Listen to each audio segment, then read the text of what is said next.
Assalamualaikum teman-teman. Kali ini adalah video pembelajaran tematik tema 1 kelas 4. Selamat menyaksikan ya.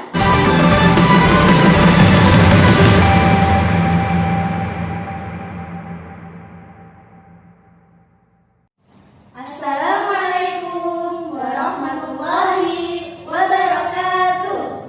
Semangat pagi. Luar biasa, tetap semangat, sinergi. Sebelum kita memulai pelajaran hari ini, ada beberapa tips dalam menjaga kesehatan. Yang pertama, mencuci tangan dengan sabun. Yang kedua, selalu pakai masker. Yang ketiga, selalu menjaga jarak. Hari ini kita akan belajar tematik tema 1, indahnya kebersamaan. Sebelum kita mulai, marilah kita membaca Bismillah. Bismillahirrahmanirrahim. Gagasan pokok dan gagasan pendukung. Gagasan pokok adalah ide utama yang dibahas dalam suatu bacaan, dapat berupa kalimat inti atau berupa pokok paragraf. Letaknya bisa di awal atau di akhir simpulan paragraf. Sedangkan gagasan pendukung adalah gagasan penjelas atau uraian tambahan informasi untuk menjelaskan gagasan pokok. Langkah-langkah menentukan gagasan pokok. Yang pertama, membaca seluruh paragraf. Yang kedua, cermati kalimat pertama hingga akhir. Ketiga, temukan gagasan pokok. Dan yang empat, tandai gagasan pokok di setiap paragraf.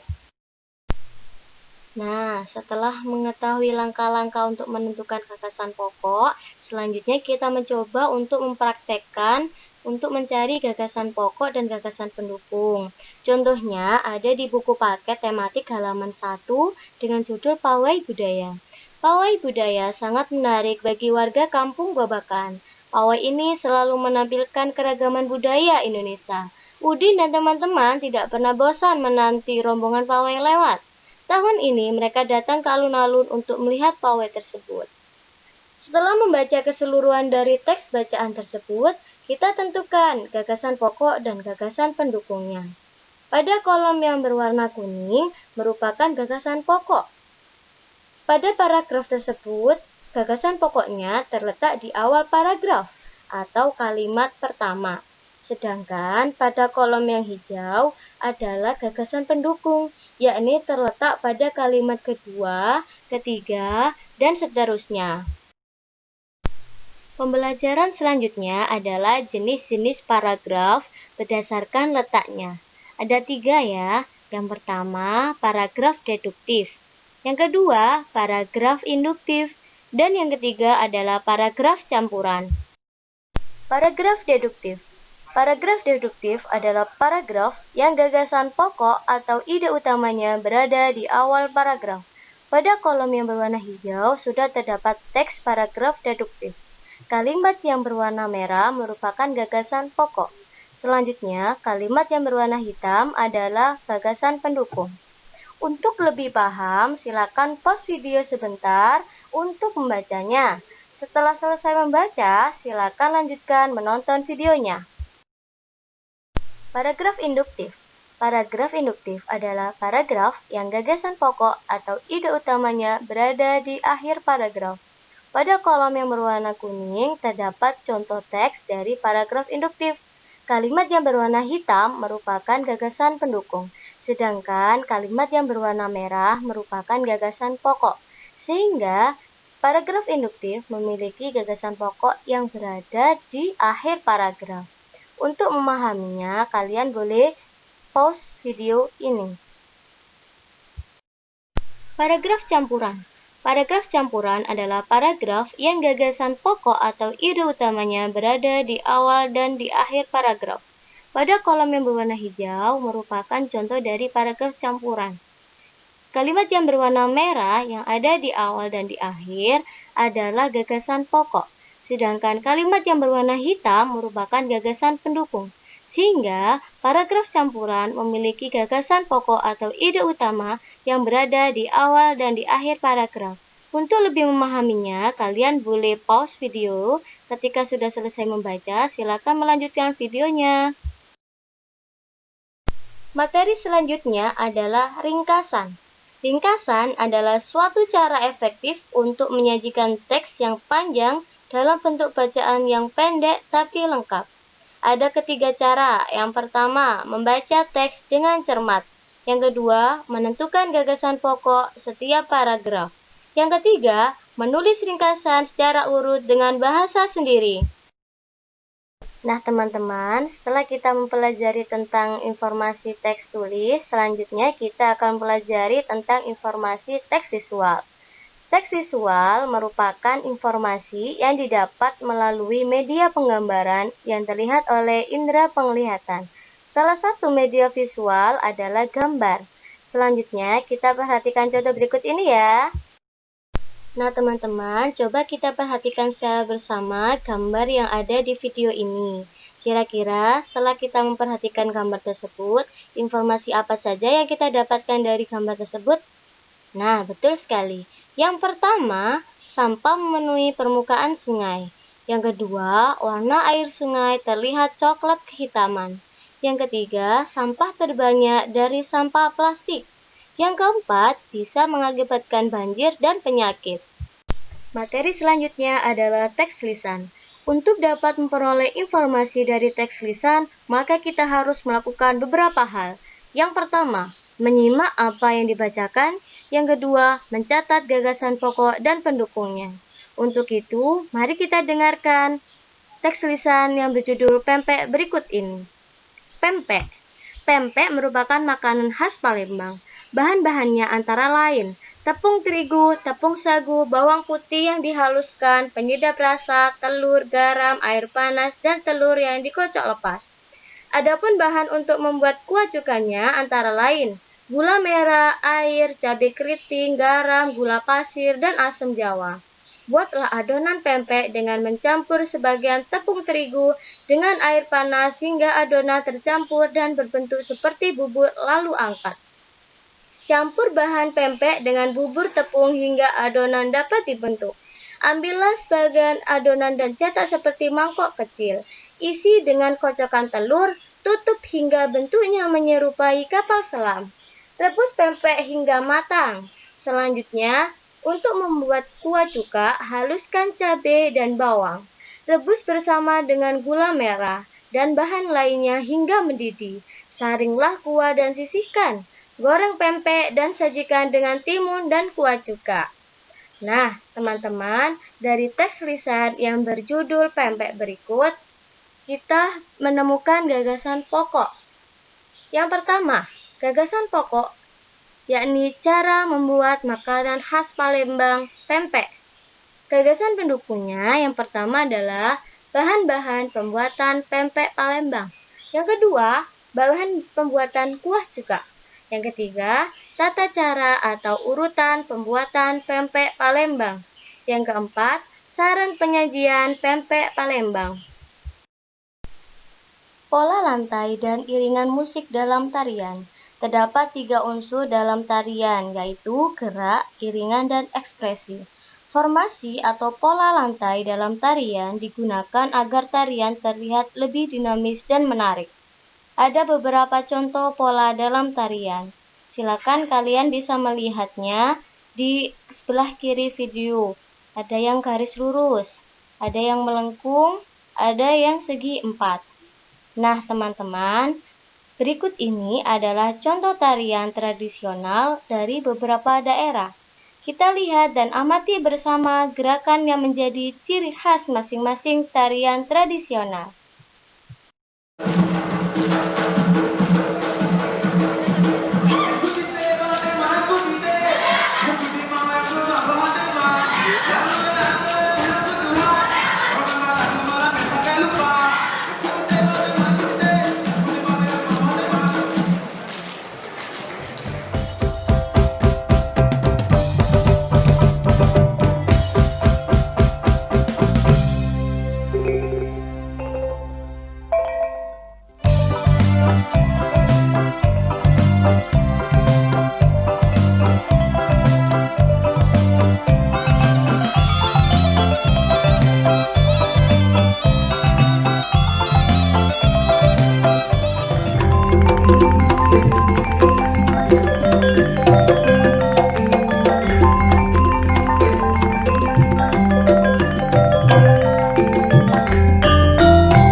video tersebut, kalian bisa melihat ciri khas gerakan tarian dari masing-masing daerah. Nah teman-teman, selanjutnya ayo kita amati video tarian Bungung Jempah berikut ini. Lalu tirukan gerakannya di rumah ya.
Negara Indonesia adalah negara yang kaya akan keberagaman.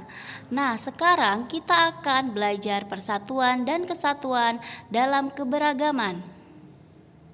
Simak penggalan cerita berikut. Pak Sami, Pak Encep, Pak Made, Pak Udin, dan Pak Nur tinggal di Kampung Babakan. Mereka berasal dari suku yang berbeda-beda. Mereka juga mempunyai kesukaan makanan yang berbeda-beda. Makanan kesukaan mereka adalah makanan khas daerahnya. Mereka juga ahli memainkan alat musik daerah masing-masing. Mereka menggunakan bahasa Indonesia sebagai bahasa sehari-hari, meskipun sangat terpengaruh dengan logat bahasa daerah mereka. Nah, berikut adalah contoh kegiatan yang dapat mempererat persatuan dan kesatuan. Yang pertama adalah kerjasama atau gotong royong. Contohnya, membangun jembatan dan membersihkan lingkungan. Yang kedua adalah pertukaran kesenian daerah. Contohnya adalah tarian reog. Tarian reog berasal dari Ponorogo. Yang kedua, pertunjukan tari saman. Tari saman adalah tari yang berasal dari Aceh. Meskipun tarian-tarian tersebut memiliki daerah masing-masing, namun dapat dipertunjukkan pada daerah lain. Yang ketiga adalah mengadakan festival makanan tradisional. Contohnya, pameran makanan tradisional atau festival kuliner tradisional. Nah, dengan beberapa kegiatan tersebut, kita dapat mempererat persatuan dan kesatuan bangsa.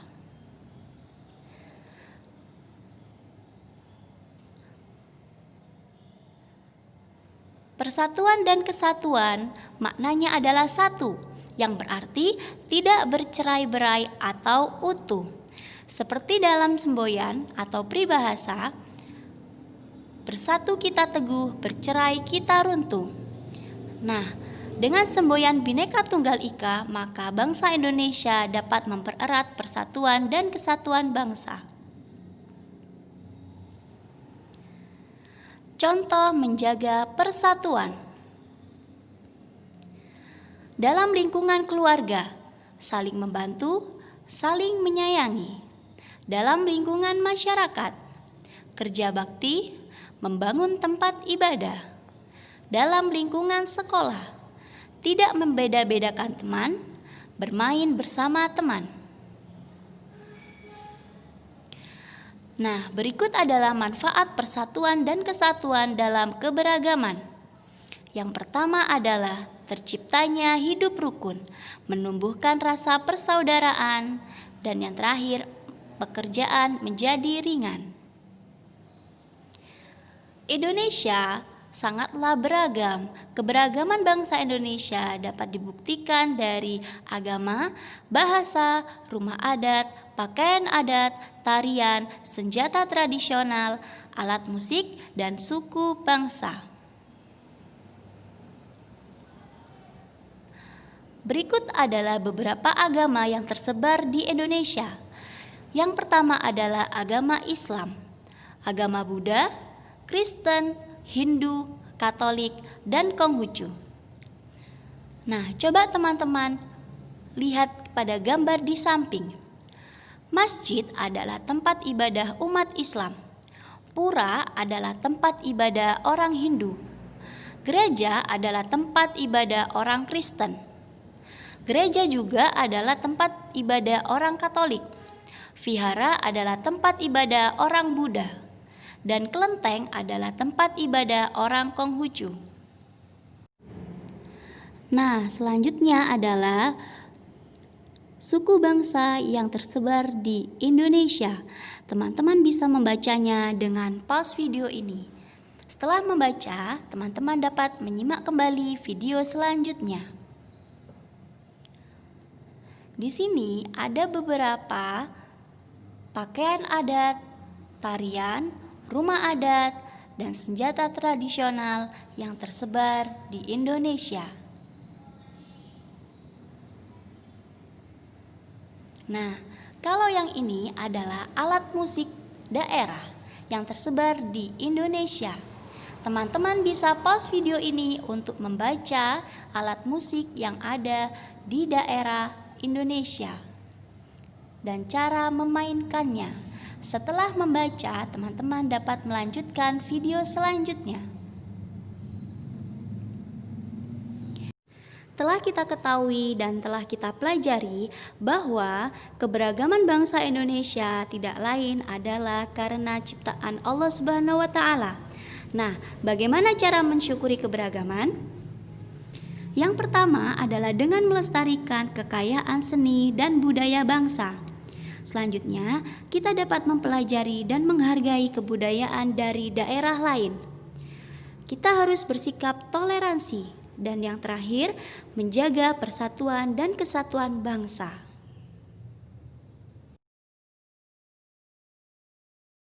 Baik teman-teman, alat musik tradisional di Indonesia sangat beragam. Maka cara memainkan dan suara yang dihasilkan pun pasti juga berbeda-beda. Yang pertama, alat musik angklung. Yang kedua, gendang.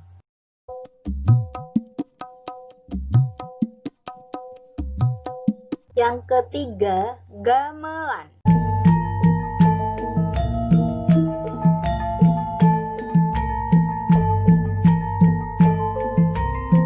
Yang terakhir, suling.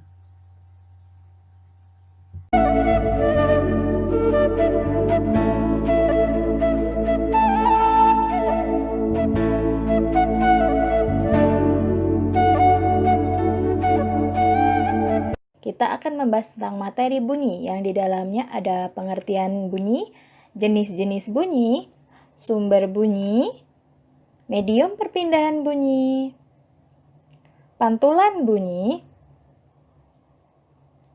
penyerapan bunyi, dan yang terakhir adalah indera pendengar. Yang pertama yaitu tentang pengertian bunyi. Bunyi adalah energi yang dapat kita dengar, yang dihasilkan dari benda yang bergetar. Jenis-jenis bunyi ada 3. Yang pertama, infrasonik, yang kedua, audiosonik, dan yang ketiga, ultrasonik. Untuk pengertiannya silakan dibaca masing-masing ya. Sumber bunyi adalah benda yang bergetar menghasilkan bunyi. Contohnya, pita suara manusia, alat musik yang dimainkan, suara petir, radio dan televisi yang dinyalakan, dan yang terakhir adalah peluit yang ditiup. Media perpindahan bunyi ada 3, yaitu melalui benda padat, benda cair, dan yang terakhir yaitu benda gas yang berupa udara.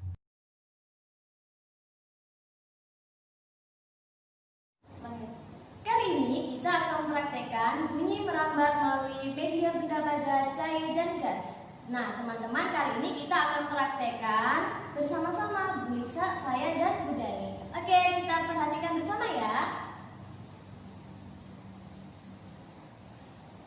Nah, teman-teman, kita akan mempraktekkan yang pertama dipegang sama Bu Lisa, dan yang kedua adalah Bu Dani. Dan yang saya pegang ini adalah tali kasur sebagai perantara benda padatnya. Coba kita praktekkan yang pertama, kita dengarkan dulu ya.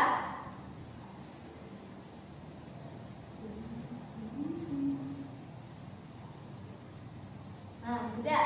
Nah, teman-teman, kira-kira apa ya yang dibisikkan oleh Bu Nisa ke Bu Dani? Coba kita cek ya. Oke, Bu Dani, apa kira-kira? Selamat belajar. Nah, kira-kira benar betul? Betul sekali. Nah, teman-teman, berarti suara dari Bu Nisa bisa merambat melalui benda padat, yaitu tali kasur. Melalui tali kasur ini bisa terdengar oleh Bu Dani melalui telinganya. Nah, sekarang Bu Nia jelaskan sedikit. Yang pertama, Bu Nisa mengeluarkan suara dari pita suara adalah sebagai sumber bunyi. Yang kedua, media perantara berupa tali kasur sebagai media suaranya. Yang ketiga adalah pendengar, yaitu telinga Bu Dani.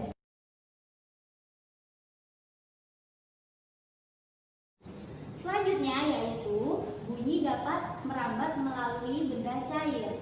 Nah, media yang kita gunakan yaitu ember yang telah diisi oleh air, kemudian corong, dan alat apapun yang digunakan untuk mengeluarkan bunyi sebagai sumber bunyinya. Nah, sekarang kita akan mempraktekkan ya teman-teman. Coba kemudian. Nah, di sini corong tersebut ditempelkan kepada air, didekatkan kepada air sampai menempel. Kemudian kita mendekatkan telinga kita ke corong tersebut. Di sini saya akan memukulkan secara perlahan. Nah, bagaimana bunyinya? Apakah terdengar suaranya? Terdengar suaranya.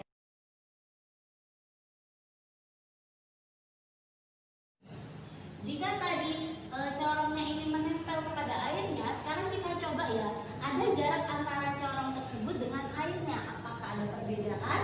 Coba bunyinya ya. Saya ketuk. Apakah terdengar bunyinya? Terdengar lebih pelan daripada yang terkena air. Oh, berarti di sini kesimpulannya sumber suara tadi, sumber bunyinya dari ketukan yang telah dilakukan. Kemudian karena tadi bunyinya sudah mendengarkan sendiri, ketika diletakkan di dalam air, corongnya menempel ke dalam air, ternyata bunyinya lebih terdengar daripada ketika corongnya tidak menempel kepada air. Nah, air ini sebagai media untuk merambatkan bunyi tersebut sehingga didengarkan oleh indera pendengar bunyinya, yaitu telinga.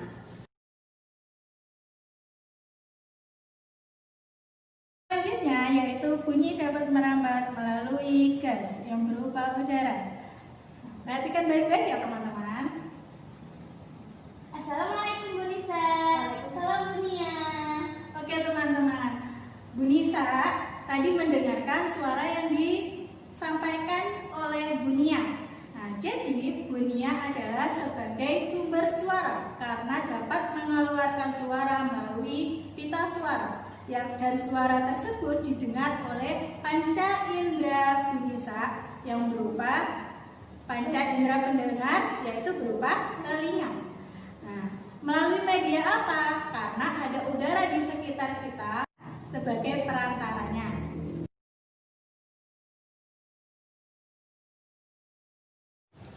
Dari ketiga percobaan tersebut, kita dapat menyimpulkan bahwa bunyi dapat merambat melalui benda padat, benda cair, dan gas.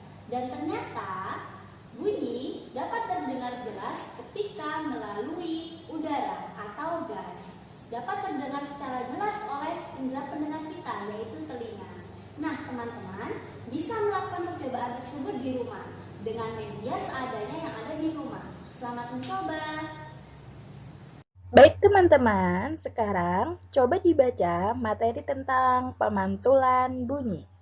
Tadi kita sudah belajar tentang materi pantulan bunyi. Pantulan bunyi terbagi menjadi dua, gema dan gaung. Gema adalah bunyi pantul yang terdengar lengkap setelah bunyi asli. Contohnya ketika kita berteriak di sekitar tebing. Dan yang kedua yaitu gaung. Gaung adalah bunyi pantul yang terdengar hanya sebagian dan tiba bersama bunyi asli. Contohnya ketika kita berteriak di ruang yang kosong. Penyerapan bunyi. Selain mengalami pemantulan, bunyi juga mengalami penyerapan atau peredaman.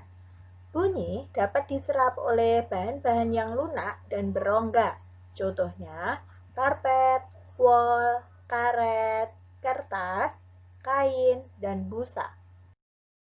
Indra pendengar manusia. Indra pendengar manusia yaitu sepasang telinga yang terletak di samping kepala kiri dan kanan.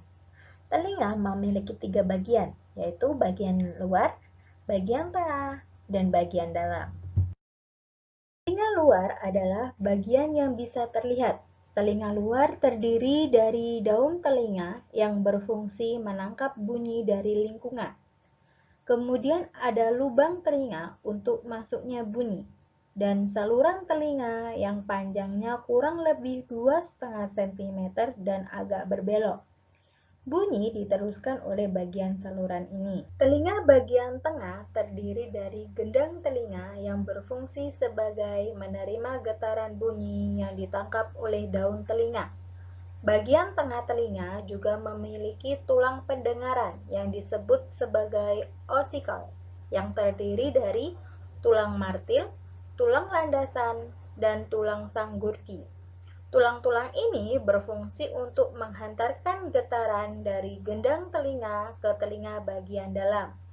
Telinga bagian dalam terdiri dari 3 saluran setengah lingkaran yang berfungsi sebagai alat keseimbangan tubuh. Lalu ada rumah siput yang di dalamnya terdapat cairan dan rambut-rambut halus yang berfungsi menyampaikan getaran ke ujung-ujung syaraf pendengaran. Saluran udara menjaga tekanan udara di dalam rongga telinga dan tekanan udara di luar agar selalu sama, serta saraf-saraf pendengaran yang berfungsi menyampaikan bunyi ke dalam otak. Cara kerja telinga. Bagaimana sih teman-teman cara kerja telinga itu? Nah, cara kerja telinga yaitu mulai dari gelombang bunyi dari luar diterima oleh daun telinga.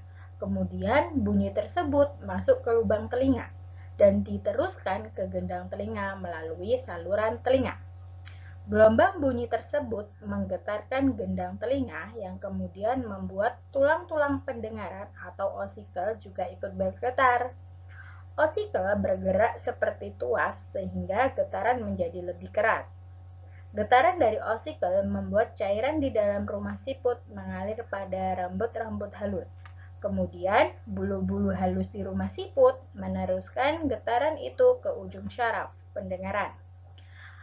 Lalu, syaraf pendengaran menyampaikan rangsangan bunyi tersebut ke otak. Maka, jadilah kita bisa mendengarkan bunyi-bunyi dari luar. Selanjutnya, silakan dibaca sendiri-sendiri ya.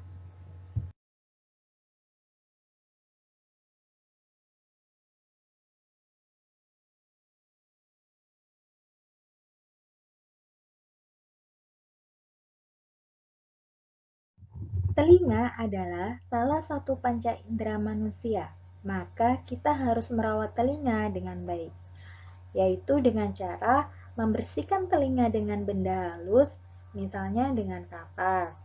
Yang kedua yaitu hindari suara yang bising, karena kebisingan yang tinggi dalam waktu yang terlalu lama bisa merusak telinga. Akibatnya telinga kita akan menjadi tuli. Yang ketiga yaitu hindari membersihkan telinga dengan benda yang tajam, misalnya seperti peniti, lidi, dan lain sebagainya. Dan yang terakhir yaitu jika telinga terasa sakit, maka segera periksa ke dokter. Sekian video pembelajaran tematik tema 1 kali